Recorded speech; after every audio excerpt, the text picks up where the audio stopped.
I always say that making your joystick movements handful and strong will make your whole gameplay to another level.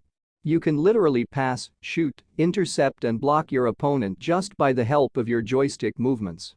I've already made the complete beginner's joystick guide, which is the first part. Now, here is the second one.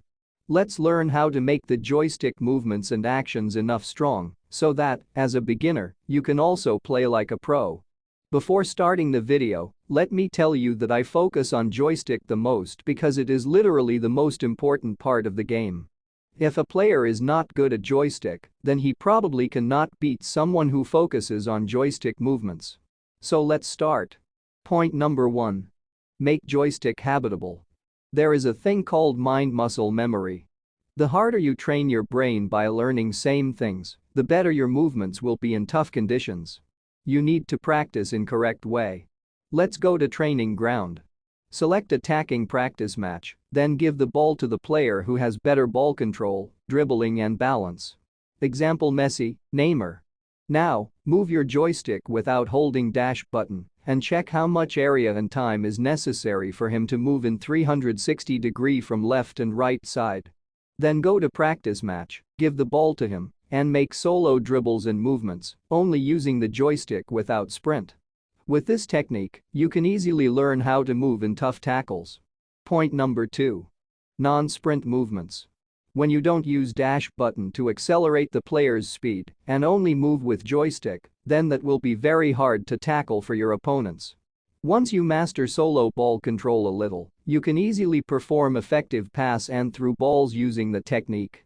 Remember one thing here, I'm telling you to practice solo movements just to improve the mind-muscle memory.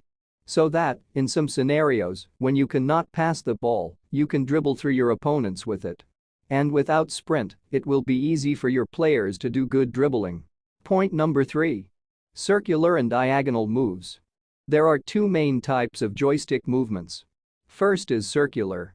I've already mentioned this technique in many videos. By that, when your player needs to outrun one or two opponents, then you can move the joystick towards the opposite side of your opponents in circular way.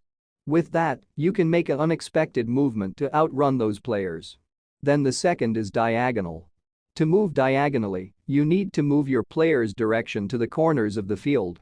Remember that most of the defenders are focused on the center. And if you move towards the outer area, then you will have so many free spaces around your player to read the situation and move accordingly.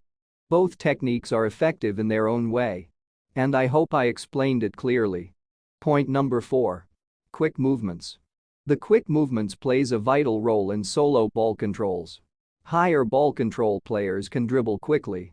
So basically, if you are facing a critical situation where your player is surrounded, then any kind of quick direction changes and sudden movements can help your player to overcome that situation. The narrow joystick is faster compared to wide and medium in terms of movement range. The required area of a complete move is smaller than the other two. But you can play with any three, there will be no problem. Just know this, practicing sudden movements and quick direction changes can help you to handle tough situations easily. And if you want to know the movement input range in details, then check the another video of joystick settings. You will get that from the end of this video. Point number 5. Defensive joystick. For defense, you need to place your selected defender towards the blocking position to tackle your opponent from scoring a goal. With joystick, drag your selected defender into the passing chain or next possible area of through ball given by your opponent. With this technique, you can easily intercept or block your opponent from scoring most of the time. Yeah, defending depends on pressure marking and matchup too. But without proper movement you cannot defend very well. So first, move your selected defender towards exact area of blocking and let the other defenders mark and create pressure to tackle. Point number 6. Corners and crosses. When you perform a corner or a cross, you need to swipe the joystick properly to execute the best outcome from that action. For corners, after passing the ball, do not perform a header or normal shot while directing the joystick straight towards the middle of the goal post. Most of the time they will shoot towards goalkeeper or outside. Instead of that, move the joystick a little up or down side so that your player can access a proper direction to shoot or head the ball. And for crossing, make sure that you are not performing a cross while moving straight. Move your player towards the goalpost with the joystick and then perform the cross. It will help your player to balance his body and give a proper cross to the center. So I hope these 6 techniques will help you to boost your joystick movements. Remember to enjoy the game and do not take any stress. You can play any day better when you take the game easy and light. Okay, that's all I got in this video. I've made the joystick settings video where you can learn which joystick settings are necessary and better for yourself. Click on this video to check those out.